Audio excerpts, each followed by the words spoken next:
I want to mention this real quick because it kind of pertains to what I'm talking about, but who else has been watching Victorious on Netflix? I mean, looking back on that show now, I definitely have a greater appreciation for it, and I've been going back and reliving that because I used to watch it when I was really young, but Nickelodeon just put a bunch of shows on Netflix, including that and Sam and Cat, I believe a couple of other things, but I've been going back and watching Victorious with my friends, and I gotta say, it's just as good, if not better, when you're older, so go ahead and take a look at that if you guys want to. Welcome back to Bass everyone. Today I wanted to talk about Nickelodeon Netflix's deal to produce original shows on that platform, and the rumor that's been going around that one of them is going to be a Squidward spin-off from Spongebob, which is really weird, but it really looks like it's going to happen. A lot of credible sources have come forward and said this is in the works, but Nickelodeon or Netflix has announced any project. But I wanted to take this video to talk about that, as well as talk about YouTube's new rules and everything that's going on with that and how it's going to affect this channel and a few other things. So let's go ahead and get into it. So the New York Times, IGN, and a bunch of other sources posted articles recently talking about how supposedly a Squidward spinoff is in the works and it's going to be released on Netflix at some point. And I gotta say, this makes sense. Over the past year, I would say Nickelodeon has really seemed to want to expand the Spongebob brand. I mean, it's already huge, but we're getting a movie in 2020, we're getting already a spin-off series on Nickelodeon in 2020 called Camp Coral, so it doesn't surprise me all that much that they want to do another spin-off. Although, two spin-offs seemingly at the same time is a little jarring and kind of crazy when you think about it, because they haven't even tested the waters with one spin-off yet. But I guess Nickelodeon has a lot of trust in the SpongeBob brand, and why wouldn't they? It's extremely successful, but I'm just a little surprised that they seem to be going for two at the same time. They don't even know if Camp Coral itself is going to succeed, and then again, who knows which one would air first. But none of this matters if the show is good and people like it. And speaking of which, I think the idea is okay. You know, you have some potential there. I do think Squidward was one of the best candidates for a SpongeBob spin-off, because if you went with, let's say, Patrick, you're basically just creating another SpongeBob. Those characters are very similar. Now, I think a Sandy spin-off would be pretty cool as well, considering she's a technological genius. You can have her create a lot of inventions and, you know, lead the episodes in that sort of way. Start off with a new invention or something like that. Do a little sci-fi. I think that would be cool. Plus, you wouldn't have to spend all of the time in underwater. So, you got that.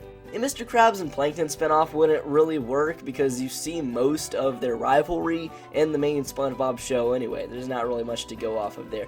Unless you want to do another prequel series, which they're already doing a prequel series. What I like about the idea of a Squidward spinoff is that he's the complete opposite of SpongeBob, which means you're going to get a lot of different reactions and just interactions in general from that character than you would SpongeBob or Patrick. So really, when you have that Squidward spinoff and you're focusing on that character, you really wouldn't end up with the same thing as you would SpongeBob. So I like that, as in you're not going to get the same thing. Some spin-offs have a tendency to do that, try to recreate the original. Here, I think there's a lot more room for originality and brand new things. Also, these rumors say that there's supposed to be some more musical elements in there, so maybe even just a musical in general, so we have to keep that in mind. I don't know how I feel about that. That could be interesting, actually have some songs in there. SpongeBob songs I generally do like, and Squidward songs could be really cool as well. Really, at this point, we don't have much information, so I'm not going to say I love this idea or I hate it, but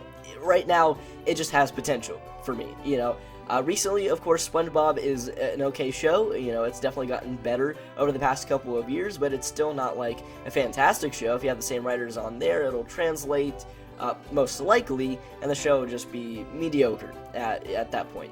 Although, I don't know, it could end up being really good. Camp Coral could end up being really good, but at this point, it just has potential. I don't think it's going to go too far, but we're going to have to wait and see, and it could end up being very good. I definitely think it has room to be good. But of course, that's the same with literally any project. Most projects have potential, you just need to put them into action and actually make them good. And that's the hard part, so really we have no idea. But those are my thoughts on the Squidward spinoff that's supposedly in the works and to be released on Netflix. But before I go, I do want to talk about these new YouTube rules and something interesting that popped up earlier today.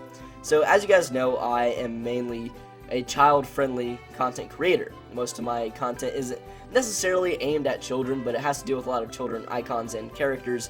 You know, I usually aim my content at a more older demographic that are fans of those characters, because I and myself am an older fan. So that's why I cover topics and things that, you know, I think older fans would enjoy. I've been covering, let's say, Battle for Bikini Bottom Rehydrated.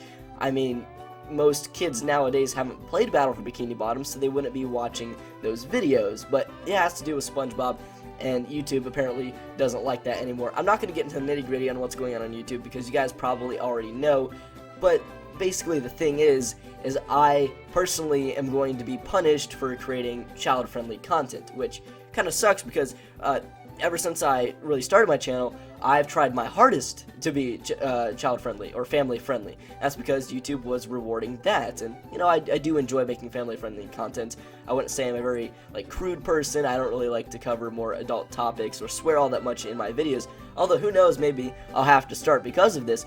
But for a lot of people that cover family-friendly content, and you guys probably already know why they're going to do this, YouTube can pretty much penalize, I think that's the word, those channels, you know, because they don't want them to spread around as much due to what's been going on recently. Like I said, you probably already know. Bottom line, you're probably at one point not going to get notifications for my videos because of the type of content that I make. You also might have comments disabled, and this is a big thing because, you know, I'd say bigger creators are more worried about the monetization side of things because they live off of YouTube.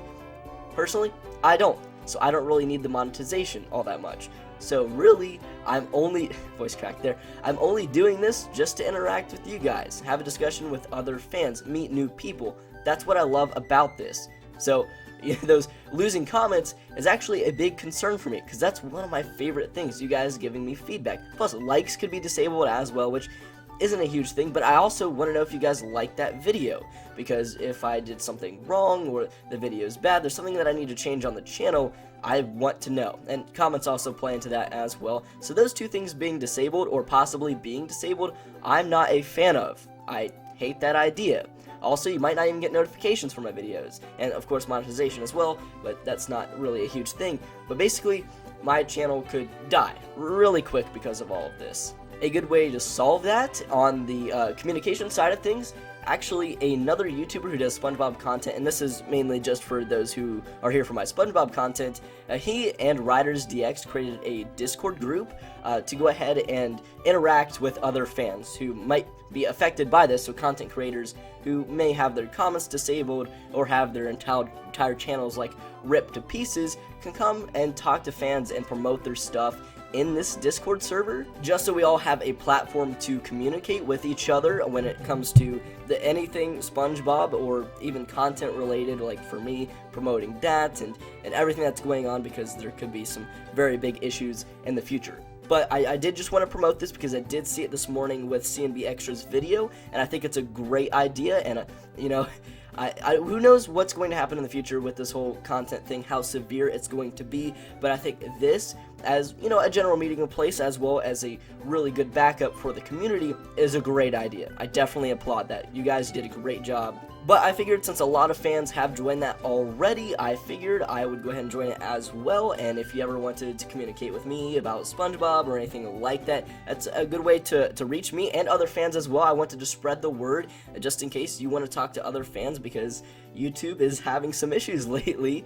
So yeah, I just wanted to say that, get that out of the way. I will be on there. I'll have the link in the description. Hopefully you guys do join, and if you do, there you go. You have my Discord as well. If you want to chat or something like that, I definitely would be open to that. But I think I've rambled on long enough. I wanted to promote that and talk about my thoughts on the supposed Squidward spinoff, which I'm still a little iffy about, but let me know in the comments below if by the time you're watching this video I still have comments, if you guys think this is a good idea. What about Camp Coral? That's another spinoff, and anything SpongeBob related, let me know, and I'll catch you all in the next video. Peace.